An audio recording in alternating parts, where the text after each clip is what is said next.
Hanai na ora, dear viewers. Time for a new Ælis video. Over the course of the previous videos, we've discussed many topics. We've talked about the lista, or the number concepts. We've talked about how you can combine them with the number morpheme ka to obtain numbers. We introduced the qualifier root ra and explained how that goes together with not only the lista but also the number system. We've spoken about the gender particles ma, ni, and te and how those belong together. We dealt with temporal and spatial indications by means of the root word da. We've spoken about naming things, about how sentences are structured in terms of topic, patient, agent, and modifier. We've spoken about the relationship between them, about the characteristic particle m, about making comparisons, opening a sentence bracket, and closing it again. By this time, this numerous array of topics might have made you feel like this is, in fact, what the Ælis language looks like. An unorganized mess of syllables. The intention of this video is to help shift your perception of the Ælis language from this to a well-organized structure on both the word and sentence levels, where root words are layered and interdependent. A good metaphor for the Ælis language, in my opinion, is a little house made of Lego blocks. Even though you can use the blocks you like and assemble them the way you like, you still need to follow certain patterns in order to make sure your house is a house. If, for example, you put the roof at the bottom and the front door floating in midair, well, you might have created a piece of art, but your house is not very functional. Things are similar for Ælis. Have a look at the following example. The root word ak means length. The root word an means space. And eda is the axis of verticality. The hierarchy of this word looks like this. The space says something about the length, and the verticality says something about the space. And so, vertical spatial length simply means height. Another example. An means place, oai means dynamics, and ara means none. Also here, the dynamics says something about the place, and the qualifier ara says something about the dynamics. As such, anoai ara means place of no movement, and it is the Ælis word for residence. The fundamental rule that pervades the hierarchy of root words in Ælis is that in a string of root words, each word is hierarchically subordinate to the root immediately preceding it and describes it in an adjective-like way. I wish to call this the stepladder principle. The stepladder principle applies to any string of ordinary root words. The first root word is dominant over the next, which is dominant over the next, and so on. When it comes to hierarchy on the sentence level, a very important role is played by the primary function markers. The four primary functions are the topic, marked by ha, the patient, marked by ya, the agent, marked by la, and the modifier, marked by ir. Each of these triggers the start of a new stepladder. This is also why the primary function markers determine where one word ends and a new one begins. Let's illustrate the stepladder principle with an example. And what better example to use than our meanwhile famous introduction phrase, Iram di ira hanaina ora la aima yauwete.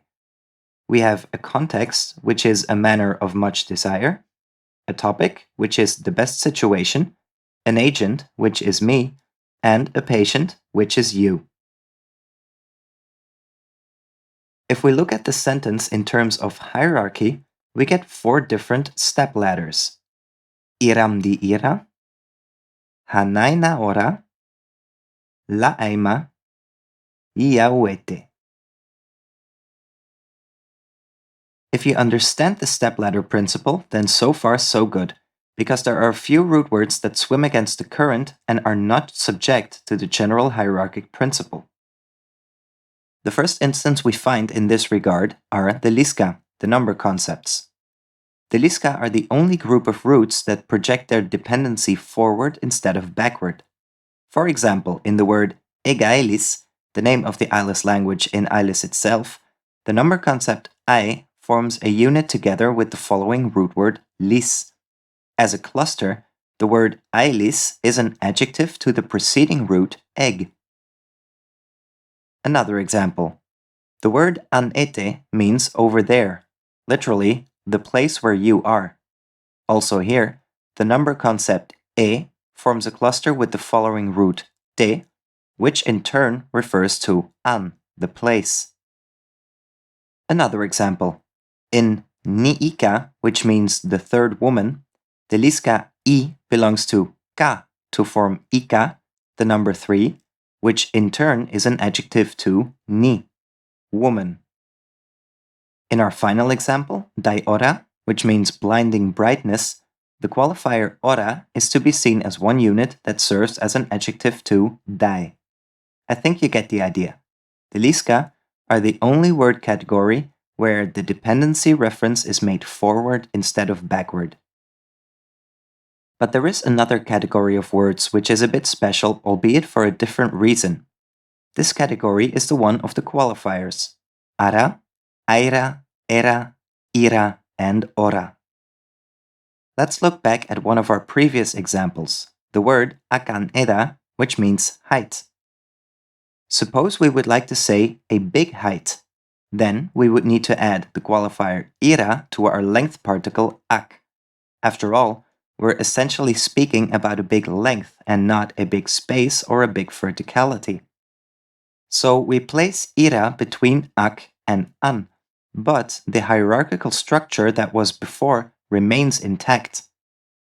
This means that a qualifier does refer to the root word immediately preceding it, but it does not otherwise influence the stepladder hierarchy. So in this example, both ira and an refer to the root word ak. So we say akira, a big length, aneda, which is vertical. A third and final word that deviates from the stepladder principle is the characteristic particle m. A plausible question to ask is, if every root word is an adjective of the preceding one, then why do we need a separate root just for creating adjectives? I like the way you think. Here's an example we've used before. Doe li aneda ora em zuaira. Literally, it means water from above which is low in temperature, or simply cold rain. What distinguishes the characteristic particle m from the ordinary particles is that it does not refer to just the root immediately before it. Instead, it refers to all roots that precede it and separates it from the ones that follow. So the characteristic particle m allows one group of roots to refer to another group of roots, where the string that follows m is subordinate to the one that precedes it. So, let's recap what we've seen in this video. As a general rule, the stepladder principle means that each root word is subordinate to the one that precedes it. In sentences, the primary function markers are triggers to determine where one stepladder ends and a new one begins. An exception to the stepladder principle are the liska. They are the only root words to refer forward instead of backward. The qualifiers are peculiar because they don't play a role in the hierarchy. They only depend on the preceding word, but they don't dominate the rest. And thirdly, the characteristic particle m allows the stepladder principle to be applied on a group of root words instead of just one root. So, I hope that this video has given you a clearer view on how the Ælis language is organized. If it has, then this video will make a smooth transition to the next, where we'll talk about one of the final roots we need in order to cover the basics of the Ælis grammar. This particle is called the separator, ta, which allows you to manipulate the stepladder principle even more. But I'm getting ahead of myself.